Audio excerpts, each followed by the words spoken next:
How might the Ukraine crisis affect Taiwan? Well, today I speak with Kharis Templeman, who is a political scientist at Stanford University with the Hoover Project on Taiwan in the Indo-Pacific. Thank you for joining me, Kharis. Thanks for having me. Well, I know that you recently wrote an article saying that Taiwan is not Ukraine. There is anxiety in Taiwan, though, that people compare Ukraine with Taiwan. I know you read an article saying we're not the same thing. What do you think about that? Yeah, I think the instinct to compare the two and to find similarities is a natural one, and it's understandable. But I think the differences are far greater than the similarities. In particular, Taiwan is a much more valuable and integral partner with the United States. It's an important trading partner. It's our 9th largest trading partner. It's the source of some key components to critical advanced technology that the United States manufactures or imports. And more importantly, it's been a stellar partner of the United States in the region for the last 70 plus years. The U.S. has been directly involved in providing for Taiwan's security since 1950. We don't have anything like a similar history with Ukraine. Ukraine, for many years was part of the Soviet Union, and then our interaction with them is strictly limited to the post-Cold War period, and it's been led, I would argue, mostly by the European powers rather than us. And the concerns about Ukraine's status, I think, are second-order concerns related to the United States' relationships with Europe and our interest in seeing a prosperous, stable, and free European Union. And so, for all of those reasons, I think the Taiwan situation is quite a bit different, not really analogous to the Ukraine security threat that it faces today. Do you think that Russia's aggressive, invasion of Ukraine could embolden China to want to invade Taiwan? If I had to make a guess, I think it would actually increase the unity among the United States and our allies and partners in favor of a bolder response to any Chinese pressure on Taiwan.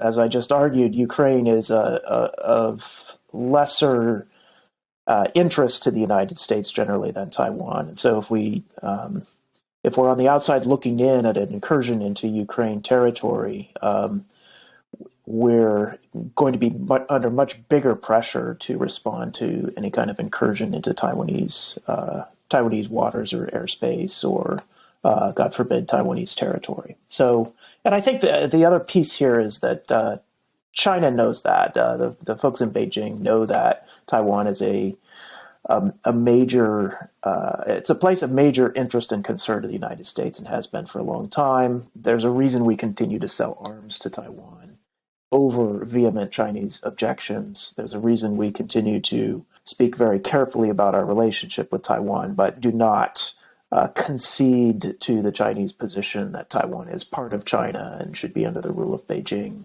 We have borne significant costs over the long term in order to maintain that position, and that signals credibly that Taiwan is important to the United States. Do you think that the U.S. will strengthen its defense of Taiwan in the wake of, this Ukraine crisis? Yeah, so the U.S. doesn't have a formal commitment to defend Taiwan, and I don't see us moving away from what is known as strategic ambiguity in shorthand. So we don't take a clear position on whether we would defend Taiwan or not under certain circumstances. I actually think that's the right policy, and my sense is that will continue. The decision makers within the Biden administration seem to suggest that they agree with that view.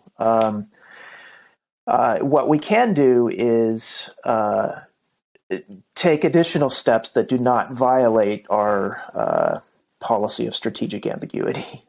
So closer mill-to-mill cooperation that's done in private or quietly, greater and more frequent exercises with other partners and allies in the region, I think, who would also be called upon to defend Taiwan in the event of a conflict. I actually think there's going to be a lot more interest in the non-military aspects of this relationship. And that's where the U.S. can really make some forward progress over the next couple of years.